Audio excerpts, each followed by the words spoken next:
So there's so many of the lyrics that really resonated with me. And I'm not sure what your intention, Margaret, was, if it's singing to a child, here on Valentine's Day, singing to a lover. For me, what I heard was a singing to that little boy within me, especially at the beginning. Are you lying in the tall grass, watching weightless clouds go by? Because I'm drawing you a treasure, or drawing a treasure to you like waves draw to a shore. Like the innocence of childhood, and just the invitation to go back to that place within myself. Valentine's Day, for Hallmark cards and all the wonderful things, cards and candy and boyfriends and girlfriends and husbands and wives and exes. And I've had many of those. And I know that ultimately for Valentine's Day, it's re-embracing that within myself, to that self-love.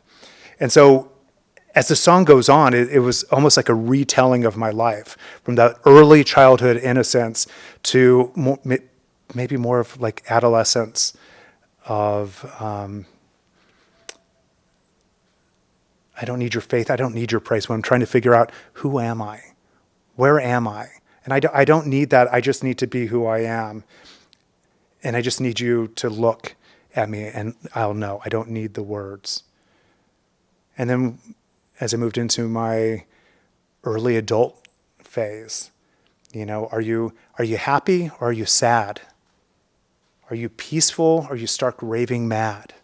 And it's like I noticed like there was the shift. It's like the extremes of life and the choices that we get to make. At your best or at your worst, what is your choice? And through it, I will love you all the same. So the title of my talk is Life on a Seesaw.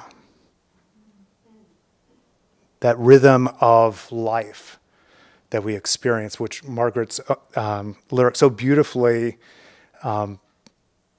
illustrate.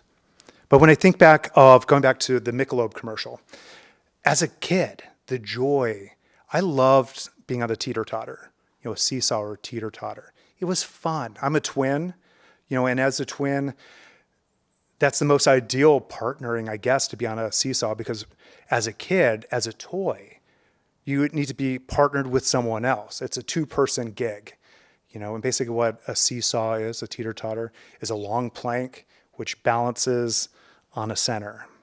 And then you have two people that need to find equilibrium, balance each other out, and then one pushes off the ground and it propels him up to the sky.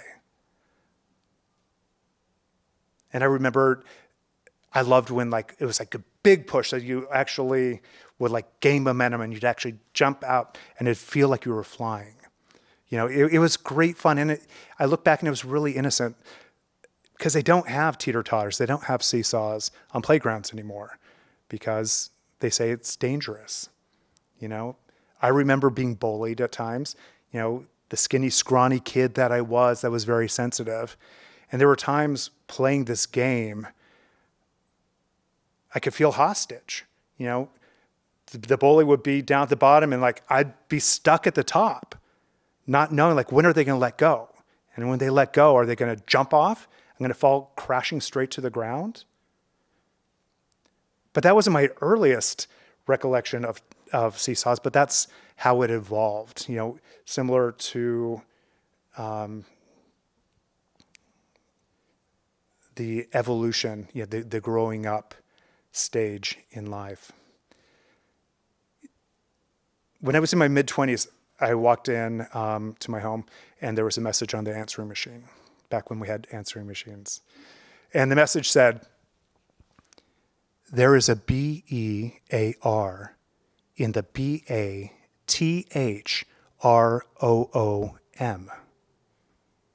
Here's my number. If you know who this is, give me a call.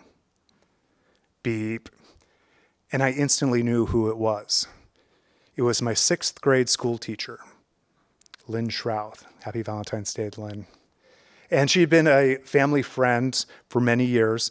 But in the 6th grade, our class went to an overnight, maybe 2-night stay at Yosemite. And my mom was a chaperone on that trip.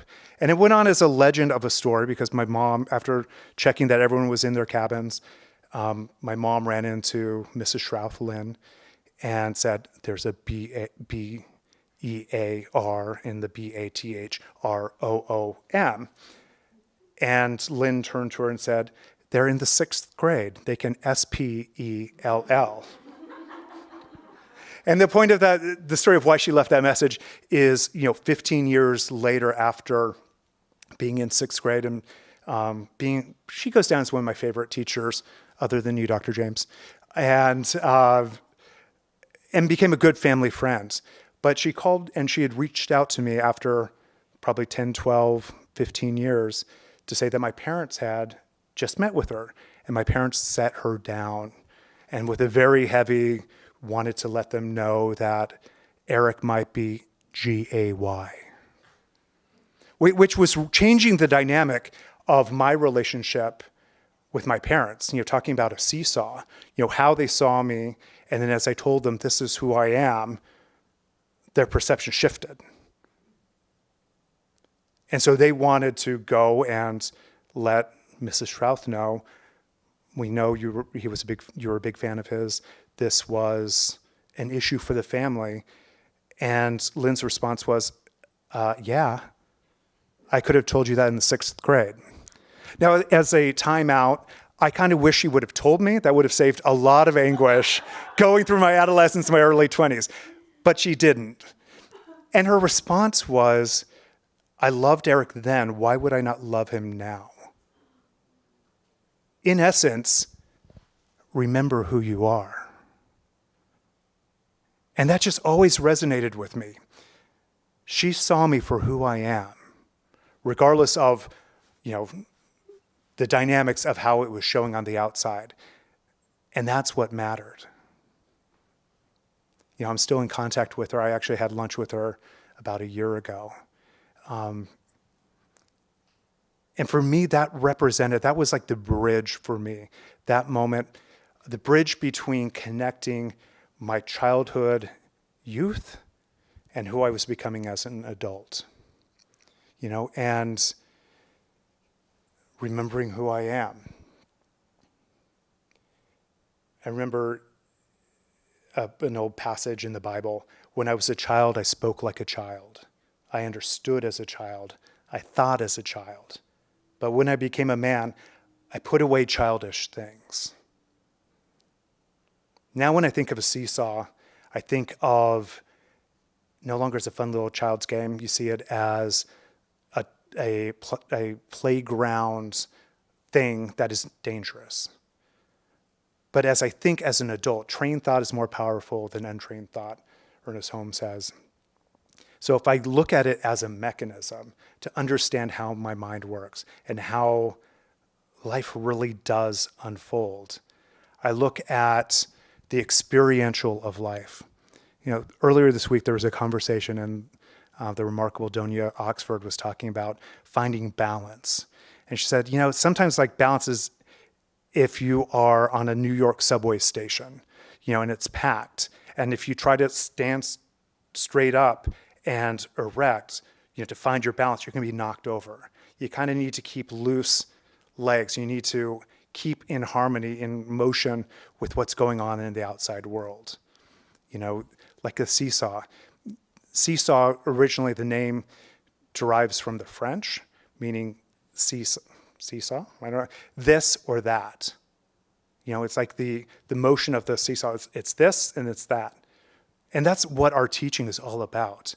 What is our perspective? What is our choice? Do I want this or do I want that? And the only place where we get to really make that choice and decision would be in our mind, in our conscious use of how we use this creative energy of the universe. And that would be at that balancing point on the seesaw, the fulcrum. So no longer is a child's game where I'm dependent on someone else to experience the seesaw. I can do that independently, and I can stand at the center in my mind and be really clear, what do I choose? Ernest Holmes said in this thing called You, I think it's chapter 4, and I wrote the little subtitle to that chapter saying, Dear Eric. So, dear Eric, the universe is one vast system. All the laws of nature conspire to benefit mankind. But these same laws automatically protect the integrity of nature. It's as though nature said, all right, little man, the game is yours. Play it as you see fit. I'm going to serve you, but don't fool yourself. I'm going to reflect back to you with exactness to what you really are. It's like a seesaw. It's all about balance, finding the balance. And then in his textbook, Science of Mind, back in the late 20s, he wrote, the law of mind, which is the medium of all action, is the law of perfect balance. The law of mind is the law of perfect balance. At the center of the seesaw, at that fulcrum point, is the equivalent of my mind. And that is, by law, the place of perfect balance. The objective world perfectly balances the images with the subjective world. So the objective world, what's going on out in life, out on the subway, with job, with family, with politics, God forbid, with the economy, balances out equally to what's going on in my subjective, in my mind. Water will reach its own level at its own weight. And according to the same law, consciousness will externalize at its own level by its own weight. We don't adjust our consciousness to what's going on outside. That's if we're riding the seesaw. But if we're really finding the balance in our minds at that perfect center of balance, it's our mind, it's our consciousness that directs our experience on the ride.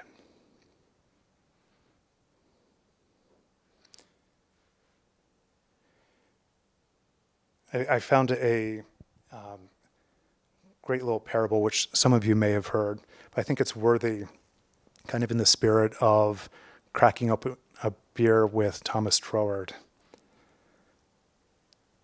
There was once a businessman who was sitting at the beach in some small Brazilian village. As he sat there, he saw a Brazilian fisherman rowing a small boat towards the shore, having caught quite a few big fish.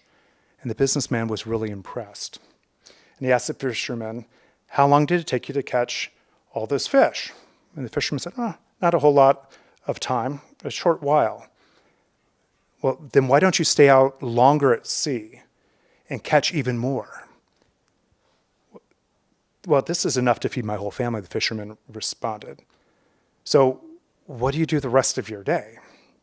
And the fisherman replied, well, I usually wake up early in the morning, go out to sea, catch a few fish, and then go back and play with my kids. In the afternoon, I take a nap with my wife, and evening comes, I join my buddies in the village for a drink, play the guitar, sing and dance all through the night. And the businessman offered a suggestion. He said, I'm a PhD in business management, and I think I could help you.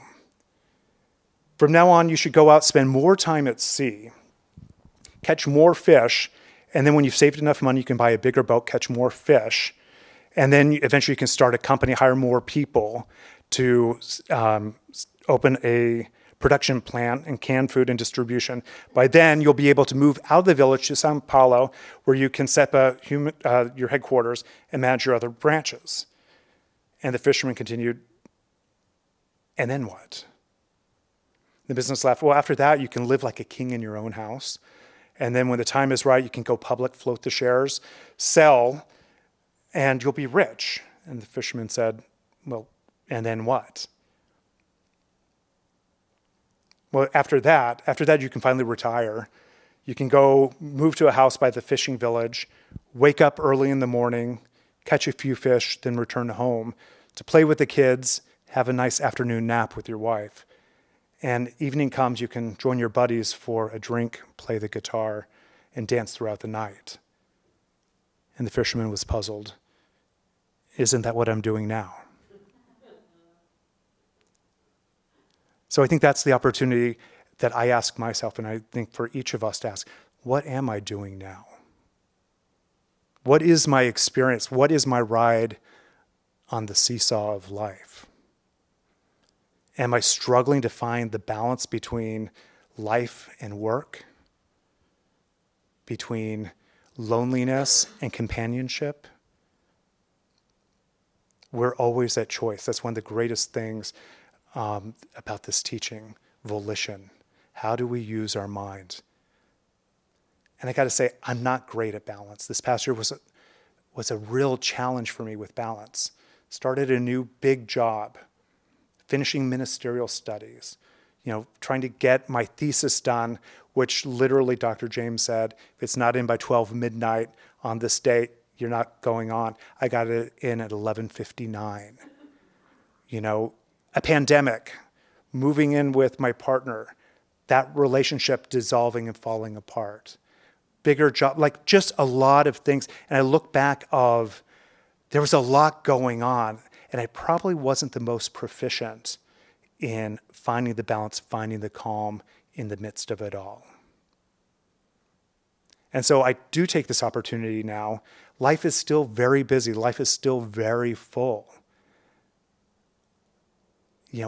And I've incorporated a conversation with my boss and my colleagues on a daily basis, and with some of our clients as well.